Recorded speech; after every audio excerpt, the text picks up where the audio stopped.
Of that, there isn't anything in the records to show. Maybe they didn't want to cause conflict on Mars. Maybe they didn't think there was enough room for them, or maybe they just wanted to run away and hide. Whatever the reason, they selected here for a fresh start, away from all their troubles, and here we've managed to stay isolated from everything, and we are all happy here. That was then how I thought we would stay forever. We were forsaken, and we were content, until Gaia the Chosen appears. Then all that seemed likely to change.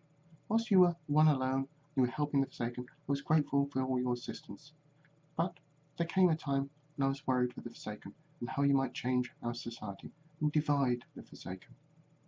For while I watched and waited and hoped that all would be right, and nothing would bring about trouble to our little corner of existence, all that changed when one innocent person said they wished to be chosen and not forsaken. With that statement, I saw my people being divided into chosen and forsaken, and then would turn upon each other like they did on Earth, and I cannot allow that to happen.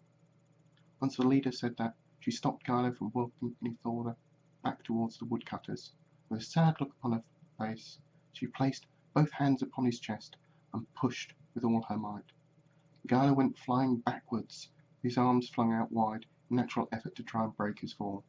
However, to some relief, he didn't hit the ground, but instead a bush broke his fall. His relief at not hitting the ground, though it was only temporary, a searing pain shot through his body, and a tremendous scream ripped out of his mouth. Sharp thorns had punctured the skin in numerous places on his body. Fluid from the thorns was being injected deep into his skin. Gylo's limbs and head spasmed in agony. His body fell forward again to land at the feet of the leader. His entire body was now in agony, but he was unable to move. The leader just stood there, doing nothing except start to cry.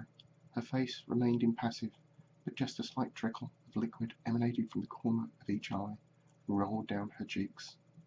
Within a few moments, Scout, Gather, and Burner were on the scene. It was obvious to them that Gylo was in severe pain, but equally obvious there was nothing they could do.